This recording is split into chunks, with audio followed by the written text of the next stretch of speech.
ሰላም ዛሬ መጋቢት 21 ቀን 2018 ዓ.ም ነው።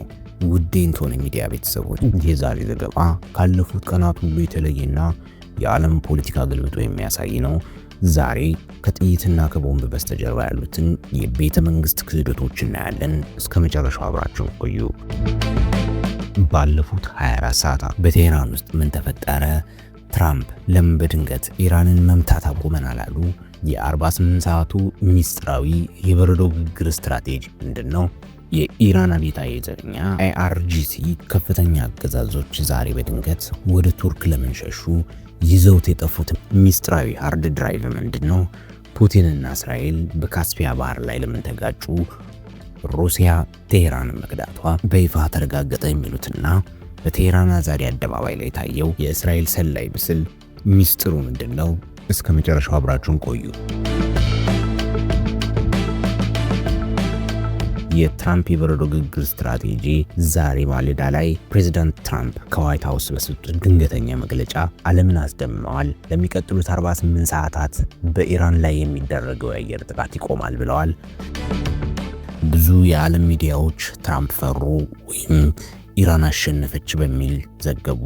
ነገር ግን የፔንታጎን ከፍተኛ መኮንኖች በድብቅ እንደገለጹት ይህ የሰላም ዕድል ሳይሆን የበረዶ ግግር ስትራቴጂ ነው ብለዋል። አሜሪካ የኢራንን መገናኛ ብዙሃን ራዳሮችና የሳተላይት መስመሮች ሙሉ በሙሉ ሽባ ስላደረገች አሁን ወታደራዊ እንቅስቃሴዋን በድብቅ እያጠናከረች ነው።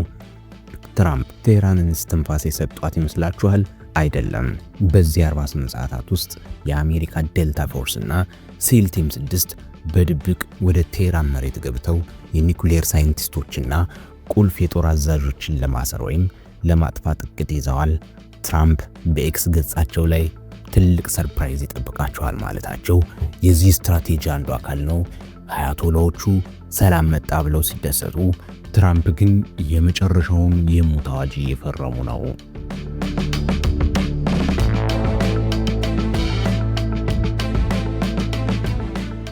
የጄኔራሎቹ ሽሽትና የቱርኩ ሚስጥራዊ ሰነድ ዛሬ በቴህራን ኢማም ካሜኒ አውሮፕላን ማረፊያ ላይ የታየው ትዕይንት ለኢራን አገዛዝ ትልቁ ውርደት ሆኗል። 3 የኢራን አብዮታዊ ዘበኛ IRGC ከፍተኛ አዛዦች በዲፕሎማቲክ ፓስፖርትና በሲቪል ልብስ ወደ አንካራ ቱርክ ለመሸሽ ሲሞክሩ በደህንነት ካሜራ ታይዘዋል።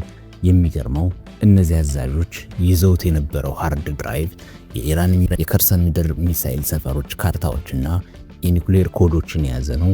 ቱርክ እነዚህን ሰዎች አሳልፋ ለአሜሪካ ትሰጣለች ወይስ ለራሷ ጥቅም ትደራደርባቸዋለች? ቴህራን ውስጥ አሁን እርስ በርስ መተማመን ሙሉ ለሙሉ ጠፍቷል። መሪዎቻችን ከዱን የሚለው ወሬ የኢራን ወታደሮች ሞራል ሰብሮታል። ትራምፕ ዛሬ ማምሻውን የኢራን ጦር ልክ እንደ በረዶ የቀለጠ ነው በማለት በንቀት ተናግረዋል። ይህ የሚያሳየው ጦርነቱ በቦምብ ብቻ ሳይሆን በክህደትም እያለቀ መሆኑን ነው። የካስፒያ ባህር ፍልሚያ። ወደ ሰሜን ኢራን ስንመለስ ደግሞ ሌላ ቡድን ሰማለን። እስራኤል በታሪኳ ለመጀመሪያ ጊዜ በካስፒያን ባህር ላይ የሚገኘው ባንደር አንዛሊ ወደብ ላይ ጥቃት ፈጽማለች።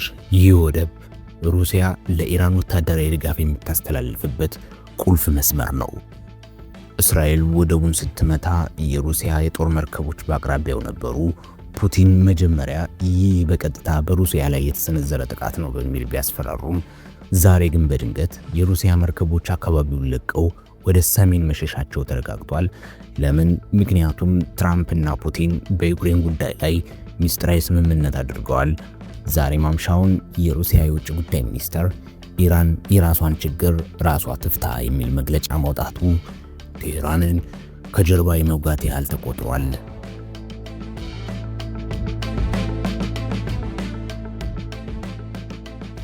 የሩሲያና የቻይና ድንገተኛ ግጭት ነገሩን ይበልጥ አጓጊ የሚያደርገው ደግሞ በሆርሙዝ ሰርጥ አቅራቢያ የተፈጠረው ክስተት ነው። ዛሬ የሩሲያና የቻይና መርከቦች በድንገት አሜሪካንን ለመመከት በሚል ስም ተገናኝተዋል። ነገር ግን በመካከላቸው አለመግባባት ተፈጥሮ እርስ በርስ ለመታኮስ ቀርበው ነበር። ለምን? ሩሲያ ነዳጁን ይቆጣጠራል ስትል፣ ቻይና ደግሞ የኔ ኢኮኖሚ ይቆማል በሚል ተጋጭተዋል። ትራምፕ ይህን ክፍተት አይተው ጓደኞቻችሁ እንኳን አይስማሙም በማለት አፍይዘዋል። የኢራን የነበረቻት የምስራቅ ደጋፊ በይፋ መፍረክረኩን የፑቲን ቴሄራንን ትተው ከእስራኤል ጋር ሚስጥራዊ ስምምነት መፈራረማቸውም ዛሬ ማምሻውን ታውቋል።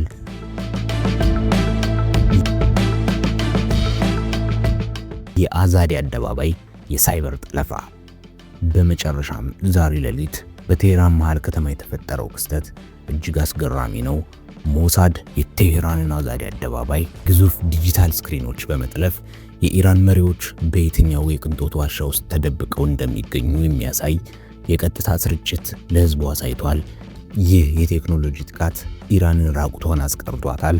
ህዝቡ መሪዎቹ በቅንጦት ዋሻ ውስጥ መሆናቸውን፣ ወታደሩ ግን በሜዳ ላይ የረገፈ መሆኑን ሲያሳይ ቁጣው ገንፍሏል። ዛሬ ማምሻውን በቴሄራን ጎዳናዎች ላይ ትራምፕ ግባና ገላገለን የሚሉ ድምጾች እየተሰሙ ነው። ትራምፕ የሰጡት የ48 ሰዓት እፎይታ ካለቀ በኋላ ቴሄራን ሙሉ በሙሉ ወደ አሜሪካ ቁጥጥር ስር ትገባለች የሚለው ግምት የዛሬው ትልቁ መነጋገሪያ ሆኗል። ክቡራትና ክቡራን፣ ዛሬ ያየነው መረጃ የሚያሳየው ጦርነቱ በቦምብ ብቻ ሳይሆን በስነ ልቦና ማለቁን ነው። ትራምፕ አሸንፈዋል። ኢራን ደግሞ በመሪዎቿ ክህደት ወድቃለች። ፑቲን ፊታቸውን አዙረዋል። ቻይናም ጥቅሟን እያሳደደች ነው። እናንተ ምን ትላላችሁ? ትራምፕ በዚህ 48 ሰዓት ውስጥ ቴሄራን ይገባሉ ወይስ አዲስ ድርድር ይጀመራል? አስተያየታችሁን በኮሜንት አጋሩን። ቪዲዮውን ላይክ እና ሼር በማድረግ ለሌሎች እንዲደርስ አድርጉ። ለአንቶኒ ሚዲያ አዲስ ከሆናችሁ ሰብስክራይብ ማድረጋችሁ እንዳትረሱ። ሰላም ለዓለማችን ይሁን። ቸር ሰንብቱ።